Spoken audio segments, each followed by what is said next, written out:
Welcome to the greatest, most hectic transfer series on YouTube because I'm covering Nottingham Forest in the summer transfer window of 2022 where we have signed about 27 players at this stage. So if you'd like me to try my best, at the very least, to keep up with all of this, then please make sure you stick around, subscribe, like the video, all that good stuff, you know. Follow my Twitter while you're at it. It's really hot in this room. Just like Nottingham Forest are in the transfer window, you know what I mean? Yeah, signing all these players.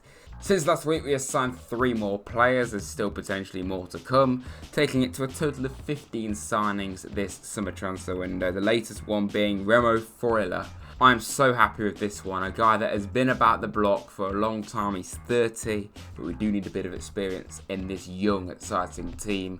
He played in pretty much every single minute of Switzerland's run to the Euro quarterfinals last year. He's played at a high level in the Champions League with Atalanta the last few seasons as well. So he has been at a very high level for a long time, and he's not a world-class midfielder, but my God, he's not a bad one either. A fee of around £8 million was enough to secure the services of Atalanta's team captain. I think this is a bit of a coup, but it's going to be interesting to see how he fits into what is already looking a very strong midfield. We haven't stopped there when it comes to midfield recruits. Cheku Kuate coming in from Crystal Palace on Friday as a free transfer. I do think this one is definitely more for depth more than anything. I don't really see him coming in and playing that much football. Given the fact he's 32 as well, it certainly isn't a long-term option. I actually am not too sure. I think it might even be a 3-year deal. So based off that, he has actually, got a bit of legs left in him. Maybe we do see him as playing quite a big role. But I do think one of the most useful things about this signing is the fact that he can play quite comfortably as a centre-back. And I think that's the main reason why we've got him. He can play as a midfielder if need be, but centre-back, I think the fact that he can play there is the main pull, because if you look at our centre-backs, McKenna, Wall, Niakate, Cook, Mbiso is arguably not on their level, any of those 4 level. And Biancone can play there, but obviously he's more of a right-back option. He definitely needs to be. You probably would say another centre-back wouldn't be a bad thing if you can get a player that can play 2 positions, centre-back being one of them, who's got a huge amount of experience in Kuate, then I think it is a great move. And I think it'll be interesting to see where he actually does end up playing.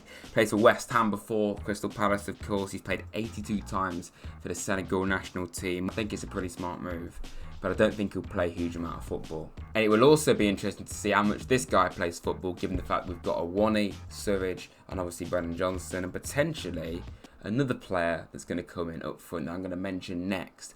But the player we've just signed as well is Emmanuel Dennis. This is a steal. I think this is absolutely fantastic. We were talking potentially a £25 million transfer. There was some reports saying it was 20 million, but I think that is with add-ons. But the final fee, according to Transfermarkt, was roughly 13 million, which is unbelievable. Like, that guy was very highly rated over in Belgium for Club Brugge. Did a fantastic job in a really poor Watford team last season. 10 goals, got 6 assists, I believe, as well. Honestly, this is just what we needed. Awani, I think, is definitely going to be a great play. He showed that against West Ham. He showed that he's got the ability to definitely kick on. I think he's going to have a big season. Surridge, do not disrespect him. He's got to get plenty of minutes. He deserves minutes, and he's good enough for it. But we definitely needed another forward. And to go and get Dennis from a championship club now, I think is a fantastic, sensible bit of recruitment.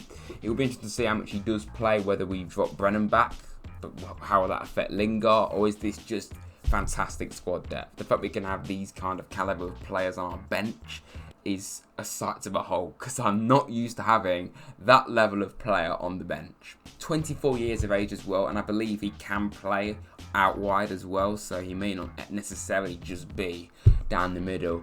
This is a signing I am really, really excited for. Joe Lolly's officially joined Sydney FC. Thank you, Joe. Thank you. Honestly, I had a poster of him here before I changed my backdrop for a long time, and I have great respect for Joe. It's very, very sad. It really is. For 4.5 years, granted towards the end it ended very slowly. It's a sad way for it to end, but the first 2 seasons in particular, he was a hot prospect. He was one of the best players in the Championship, particularly his first year. He was one of the best players in the entire division. He was linked with big moves to his boy club Aston Villa.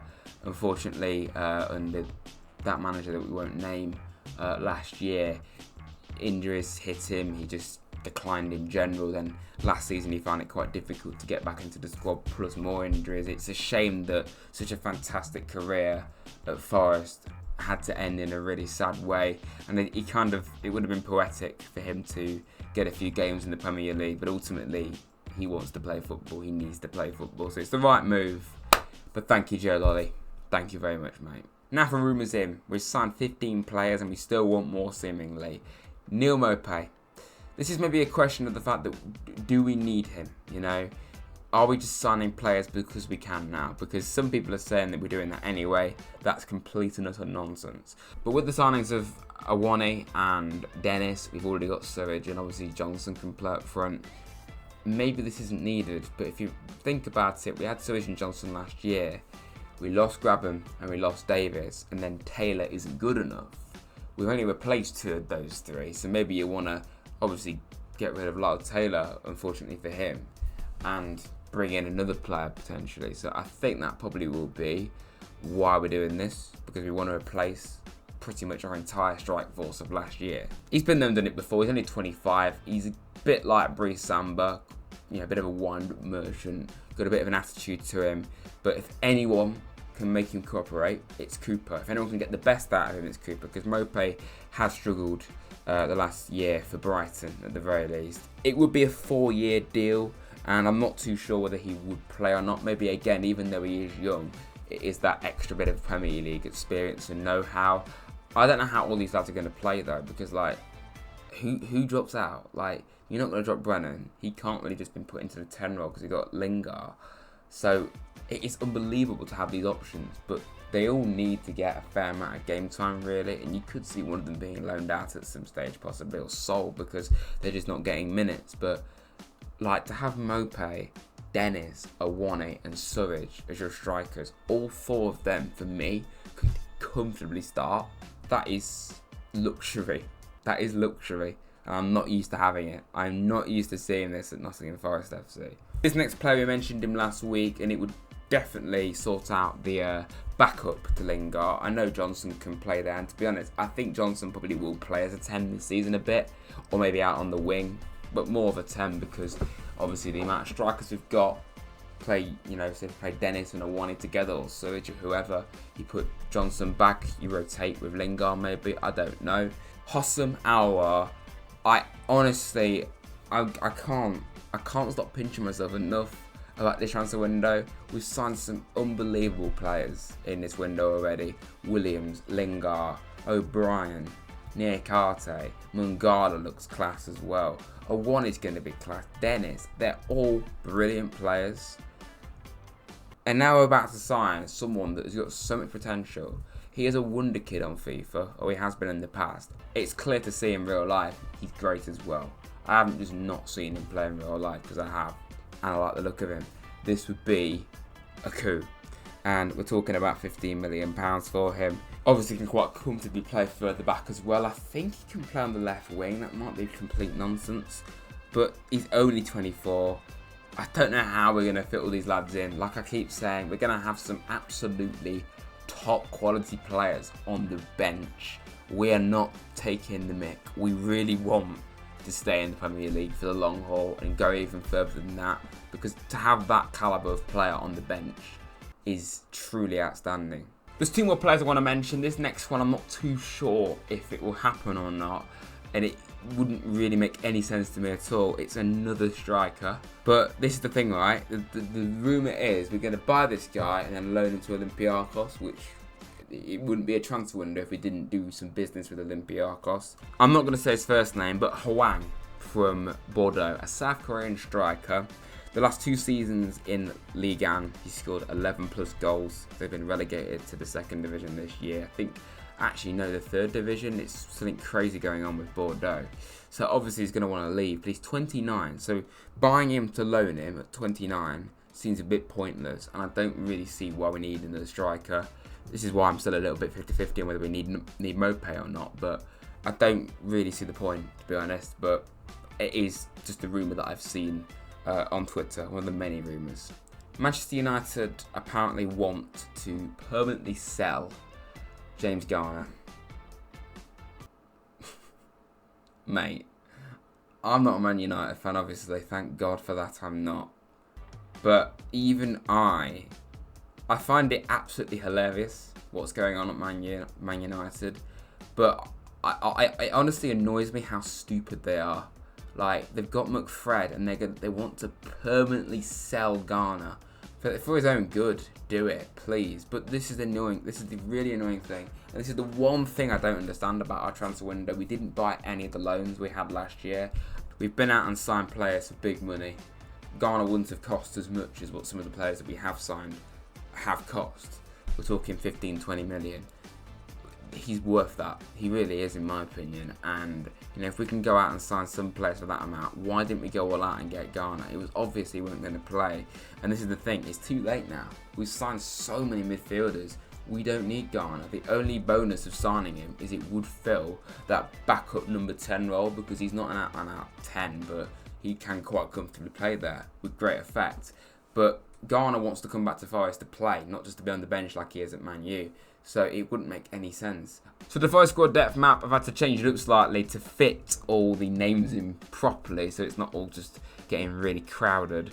If you look at it though, like, this is why it winds me up greatly when I see people saying, you're doing a Fulham, you're signing too many players. Where are Forest getting all this money from? Look at the amount of players we've let go. 20. And that's not even counting youth players going out on loan like Finn Back and Riley Harbottle and Will Swan. So why is it bad that we signed 15 players as a result of that? That's why. That's why. Okay? Can people stop being stupid? Uneducated people on Twitter. I mean, that's probably most people, to be honest. Looking at the squad though, obviously I've colour graded it slightly differently this time. Obviously, yellow means you're the main player there. Okay, midfield's questionable. There's so many bloody options there. In fact, I'd be very curious to know what would be your midfield partnership. I've gone with O'Brien and Yates, but my God, if you pick Freuler or Mangala ahead of them, or even Colback, I wouldn't complain, because we've got such an amazing set of players there now. Black's obviously backup. Red is wingers, essentially, players that can play in different positions that don't suit the formation.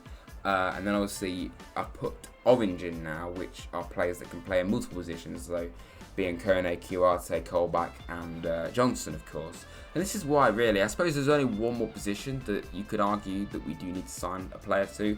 That is an attacking midfielder / winger kind of player, but ultimately we don't tend to play a winger.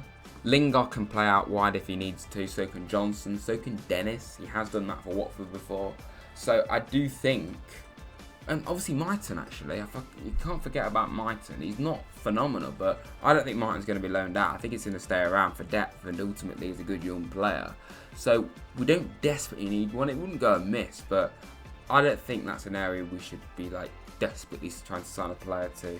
I don't think we're done. I really don't think we're done. But personally, if the transfer window closed now, I think we've got a decent team. And then if we need to add any more, we've got January. The only players that I could see maybe leaving is probably Lyle Taylor. So that is it for the latest episode of Transfer Talk. There'll be a few more of these this month until the transfer window closes. I actually kind of excited for it to close, for we can have a settled squad, hopefully. Thanks for watching, everyone. Really appreciate all your support, of course.